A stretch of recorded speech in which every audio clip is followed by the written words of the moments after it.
host of the Gridiron.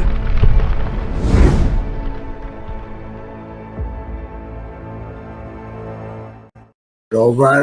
Welcome to the Gridiron. If you give this video a thumbs up and maybe share this video, that would be absolutely freaking awesome. If you subscribe to my channel, thank you. If not, please go down below, hit the subscribe button, hit that bell icon. Wait, next time I go live, if I put a video out, you'll be notified. And it's free of charge, baby. What do you got to lose, right? If you are subscribed to my channel, thank you. If you want to help support my channel, go down in the description box below. Very top link in the description box takes you to my membership page.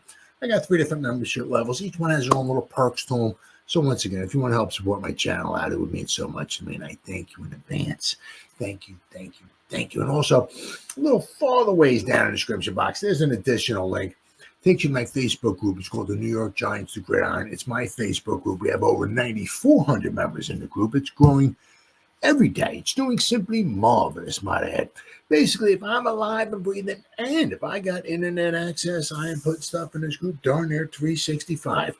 It's called the New York Giants, the Gridiron. It's my Facebook group. Please join it. You will not be dissatisfied. I promise. All right. Well, I was coming on last night, and I'll tell you what. Yeah, just crap like that. I mean, it's just so draining. It is just so draining. I mean, it's like you think maybe you turned the corner. You know what I mean? And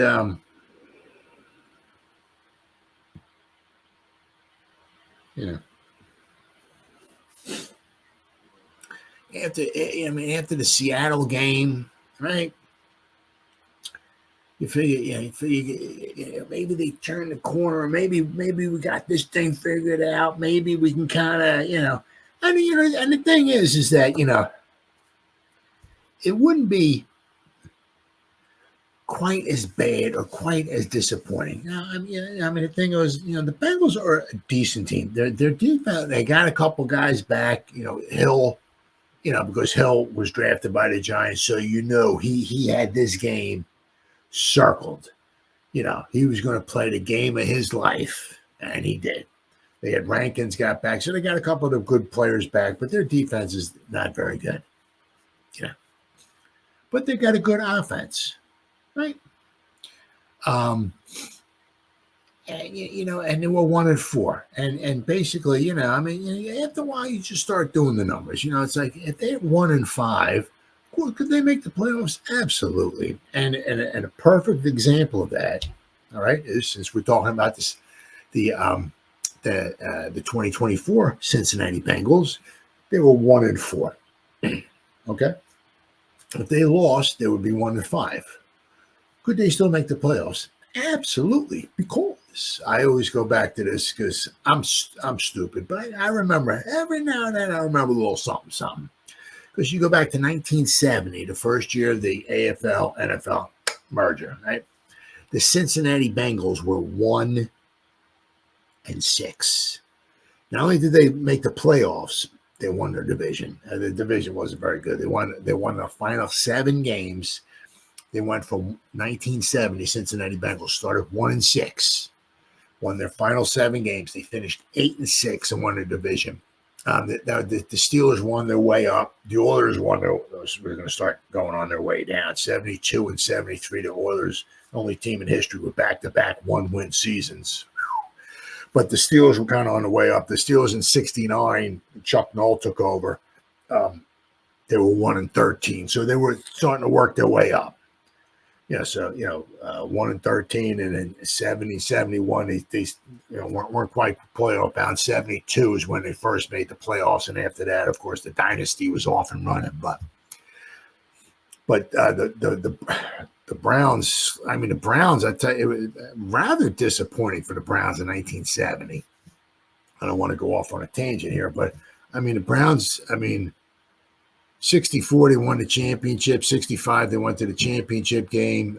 69, 68, 67, they went to playoffs, and then they get the merger against the Cincinnati Bengal team that had only been around since 1968, and they let them beat them to the title. I mean, the Steelers were not that good. The Oilers were not very good. And somehow the Browns, the Browns went to the NFC, or actually it was the NFL championship game in '69. They lost to the Vikings. They got killed killed by the Vikings, but they made it to the championship games. I mean, they were good. The Browns were very good in it. The 50s, actually ever since their existence. But for some reason, in 1970, they slipped to 7-7. Anyway, I mean, but anyway, we get back to 2024 here, right? But you start looking at after a while, it's kind of, I mean, if they were 1-5, could they? Yeah, because as I said, this 1970 Cincinnati Bengals started 1-6, they finished 8-6, and they won the division. So, is it possible? Yeah, but I mean, if you're off, it makes it very difficult, really, really difficult. So they were coming in fighting for their lives. And the thing is that you can almost kind of, I mean, if the Giants lost like 24-21, be like, you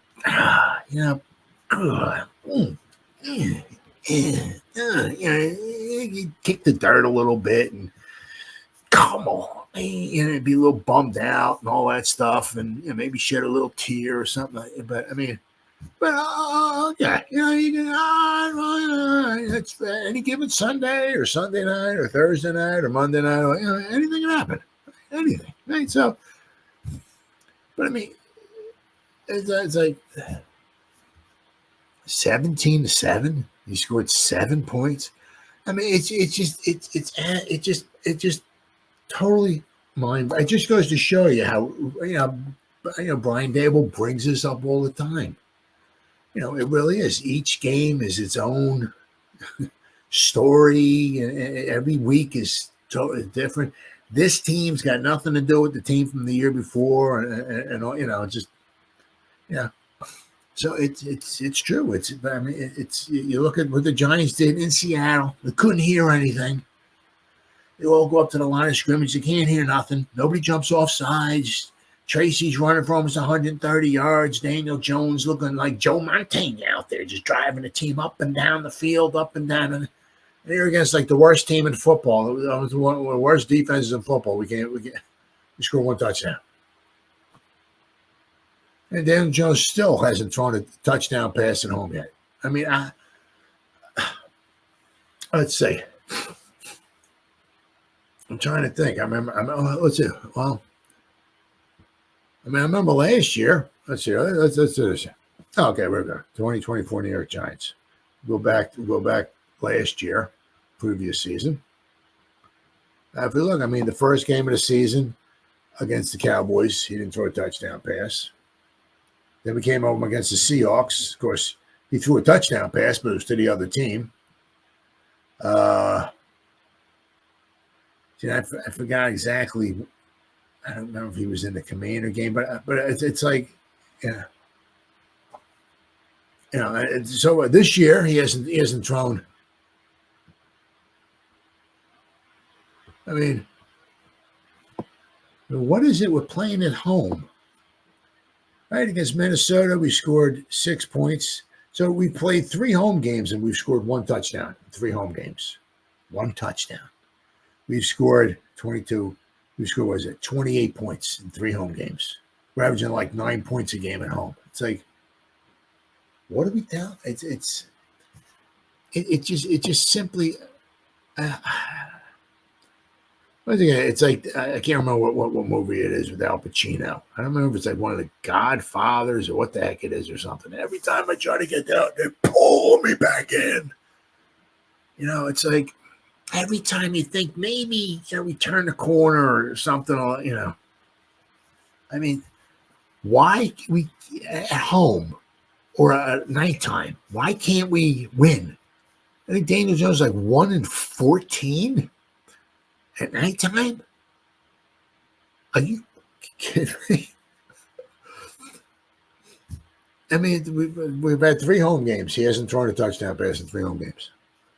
I mean, I said the 2 he played last year in the beginning, the Dallas and Seattle, we scored 3 points. So, like those 5 games I've rattled off there, because after a while, Daniel Jones, and he started getting injured. The Miami game, he came back and he got injured again. So I mean, we've scored the last I can think of, the last 5 home games that I remember him playing the whole game in for the most part. We've scored 31 points in 5 games. We got shut out. We scored 3 points. We scored 6 points. We scored 7 points. We scored 15 points. You realize we're averaging like 6 points a game. The last 5 home games that I can remember that Daniel Jones played in.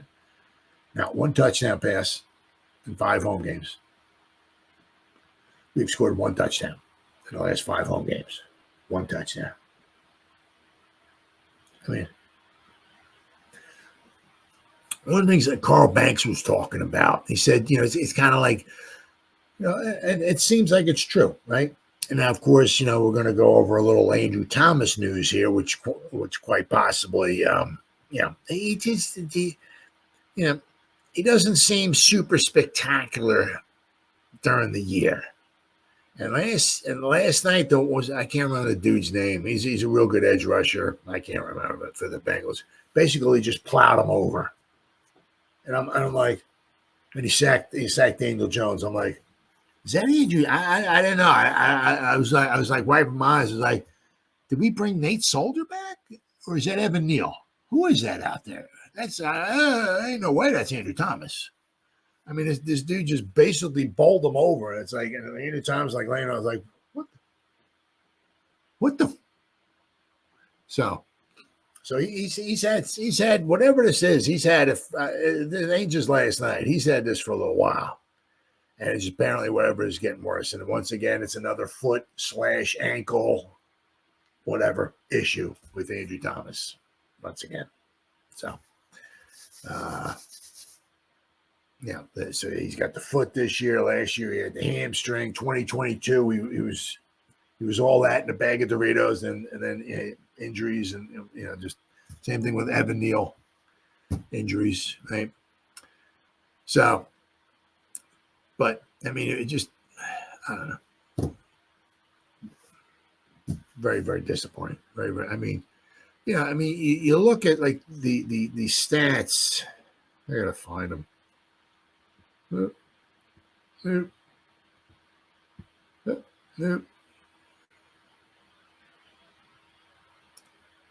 I'm here somewhere.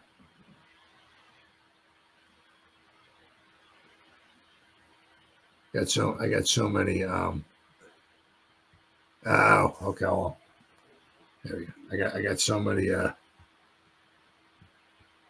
tabs open here. I mean, the thing is that they were certainly, the Bengals were certainly not super spectacular, and then they had 13 first downs. They had the ball for 26 minutes. We had it for 34. Right. They had 13 first downs. They had 300 yards of offense. We had 300 yards of offense. The thing is that they made the play. I mean, like the Burrow play. I mean, that was just, that was just, I mean, oh my God. I mean, that's probably another one of the problems. Another one of the issues is that you got the young secondary. New system, young secondary. The Giants are playing man-to-man. And the one thing is they kind of schemed it up right, but the way they attacked Burrow left this huge gaping hole, and he just took off. And, basically, probably Cincinnati just diagrammed it up like that. It's like, what we're going to do, we're going to send everybody, as soon as they go into man-to-man, every one of our receivers is going to go one side of the field, and there's going to be nobody over here. And when that happens, I'm going to, I don't know if he's going to say a word or something like that, like blue or whatever at the line of scrimmage, and everybody kind of alerts everybody. Oh, okay, this could be the play. You know what I mean? So basically, they're all going. We all know they're all, they're all running over the side of the field. So whatever happens, we're going to try to push everybody past the quarterback or open up a hole, and I'm just going to take off. Basically, that's what happened. And it looked like Isaiah Simmons was spying him, but he got caught up and he couldn't catch him. He was gaining ground on him, but by the time he got to, but I mean, so I mean, something's got to be done about that. It was basically it's just like the way that the front. I mean, they a few of the guys ran past them, and it just left a big gaping hole. It was just, so that's something the Giants obviously have to work on. But I mean, if you look at like the end zone view of it, it's like, Burrows drops back to pass, right? There's a nice hole opens up for him, but like everybody is on this side of the field. It's like, and I say, so I mean, that was flawed right there. But even then, I mean, I said the defense really played well. Really, really played well. I mean, I said, if you told me after the game was over, that, you know what, man, Giants are only going to give up 17 points. I'm like, yeah. I thought they were easily. I came on the video, whatever, the night before, whatever, and said, Giants got to score in the 20s. I mean, there's no way we're holding these guys in the teens. Nope. Well, we did. Yep. So, I mean, you can even, what the heck was it? I mean, it was, when did they score their last touchdown? It was like, what was it? What we had there? Gamecast. Gamecast? Is that it? That's it? That'll tell me? Yeah. 1:52 to go. So basically, the Giants held the Bengals for first 58 minutes of the game to 10 points. And their one touchdown was that Joe Burrow. And the thing that really pissed you off about that, too, not saying he got that, it was a touchdown, but it was 3rd and 18. 3rd and 18, and they picked it up. And now they picked it up, they scored a touchdown. I mean, if we hold them to 10 yards, they're punting. I mean, we got the ball. It was just, I mean, the missed field goals. You got to give Dable some credit, for going for it on 4th down. I mean, how many times you go for it on 4th down? I mean, holy cow, where are we at here? Where are we at here? Let's go to team stats. What were we, 3 out of 5 on 4th down, I think it was? Yeah, 3 out of 5. So we were 8 out of 20 altogether between 3rd and 4th down. So that's like 40%. So that's a little on the low side, but it's okay. But I mean, it was still better than what they were 4 out of 11. So that's under 40%. Yeah. So, we converted at a higher rate. It's just, the Daniel Jones interception. I mean, the thing is that, the Hill, of course, as I said, he had this game circled.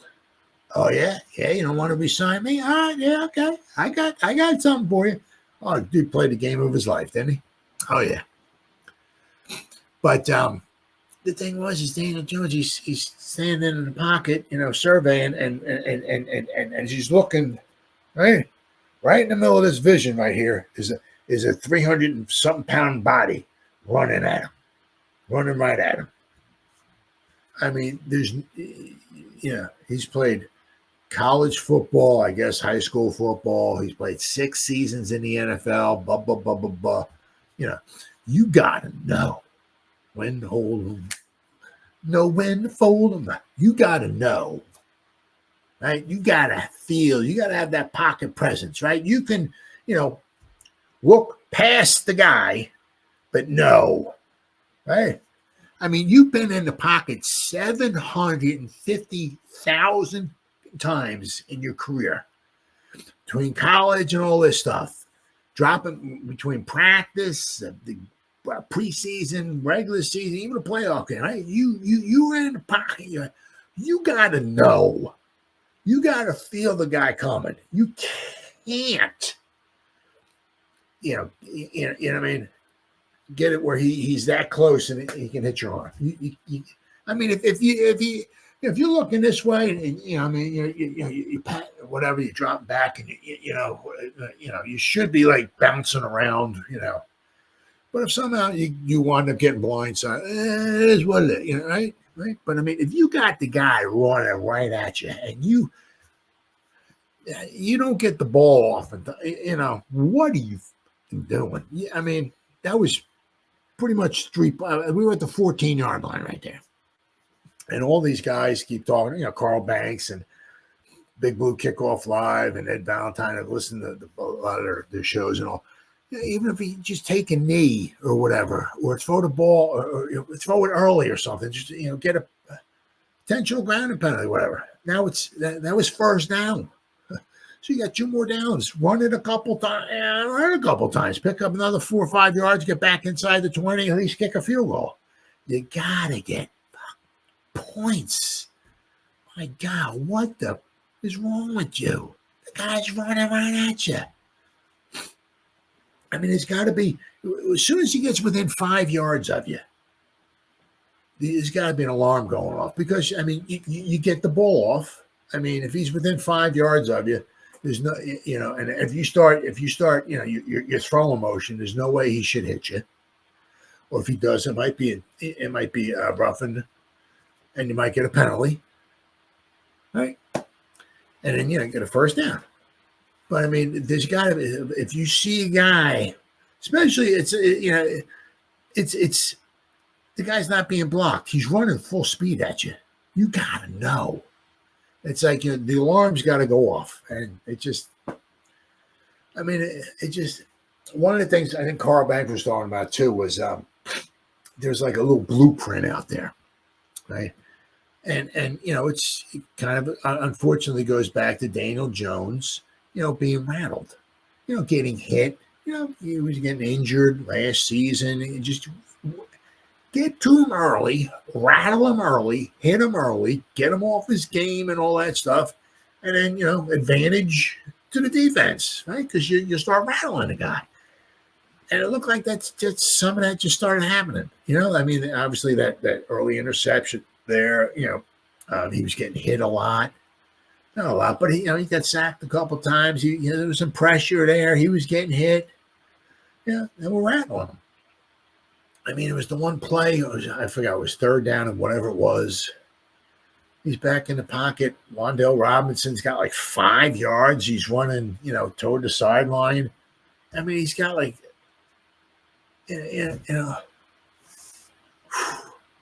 like half a mile on these defenders. And he throws the ball so far in front of Wan'Dale. Wan'Dale is diving, and he still was like about 2 yards away from him by the time he's diving. And he still landed two yards in front of him. It's like, what are you doing? What? You got to make those. I mean, it's just, unfortunately, it's what's just going to wind up happening with Daniel. He might give you good indication, or maybe everything's okay, and then just if things are not going well, is he there for you? Nope. Things are not going well. You're screwed. They have to get another quarterback. There's no way. There's absolutely no way. The 4 games in a row were not bad. Last 4 games in a row. But I mean, I said when things are going bad, he has no answer. No answer. I mean, he can't hit wide open guys. I mean, there's a couple times you've seen there was last night. I mean, you see like on people have YouTube videos or on Facebook groups and stuff like that, and all showing pictures. Daniel Jones is dropped back in the pocket. There was a picture. I forgot what play it was, but there was like 2 or 3 receivers open, and he was throwing it to the one guy who was covered. Ed Valentine said he talked to somebody, I think from Duke, who covers Duke, I think it was, and he said, he called him like a robo quarterback. He said, Daniel Jones, if you can tell him what play to run, he'll run the play, and if and he knows where to go with the ball for his first read. And what the guy told Ed Valentine, he said, if the first read is there, he'll throw it to him. He said, if the first guy ain't there, sometimes you can start having problems, and you can't be that to be a successful quarterback in the NFL. Just can't do it. The one thing is that back in 2022, if you remember, is that of course we had Saquon, but we also had a healthy Daniel Jones, had Saquon, and the threat of Saquon back there, right? When we always had pretty much a healthy Daniel Jones all year, we had pretty much a healthy Saquon Barkley, right? And it helped us get to the playoffs. But I mean, it was just the threat. Maybe the play action, the freeze, the wide receiver, the linebackers, and just the threat of a good running game or good running back, right? But I mean, and then last night, I mean, Tracy had what? What do you have? Like 50 yards on 17 carries or so. I mean, he had over 100 yards, Tracy, right? But once again, I mean, the offensive line just did not do the interior, the offensive line did not do a good job. I mean, blocking. I mean, we had over 100 yards. What do we have there?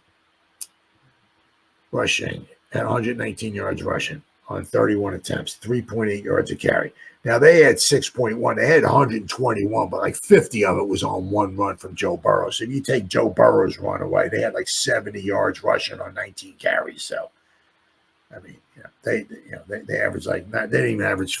They average about 3.8 yards a carry. So, but I mean, we had the good threat, of a good running back there. Now, as I said, Tracy had once again another over 100 yards of total offense. So, when Motor comes back, it's going to be interesting to see what the balance is. I mean, we start going to 60 Motor, 35 Tracy, and 5% Eric Gray, or how are we going to? But Tracy really looks good. He really looks good. Another guy looks good is Malik. Hopefully, he can come back this weekend because we're certainly going to need him. But I'll tell you what, it's just I mean. When you think that they might turn the corner, they might. I mean, because I mean, it's like, how are we going to lose a game? It's just like every week, and whenever they lose, it's like, how are we going to lose this one? How are we going to blow this game? What idiotic, stupid things are going to happen to the Giants that are going to cause us to lose this football game? I mean, basically, that's it in a nutshell. It's just unbelievable. Absolutely unbelievable. Now, of course, we got the Eagles coming in, and I mean, we missing field goals, interception in the red zone. We let a quarterback run almost 50 yards for a touchdown. I mean, that was the longest run for a quarterback against the Giants since 1942, when a guy from Pittsburgh ran for 66 yards, I think it was.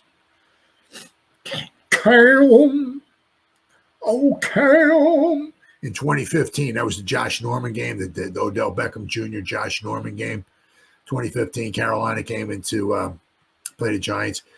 Well, that was the year that Carolina was 15-1, and they lost in the Super Bowl. But Cam ran for a 47-yarder on that one. So basically, Burrow tied Cam, right, for 47 yards. But other than that, you have to go back to 1942 before a quarterback ran for a farther run against the Giants than Burrow did last night. So, but I mean, the defense, did a very good job, kept us in the game. 17 points. You can't complain about that at all. I mean, the defense is doing a very, very good job. Very, very good job. Right? Defense is young. We got a bunch of young players in there learning the system. Right? They're going to get more experience, more playing time. We'll hopefully only get better there. The problem is that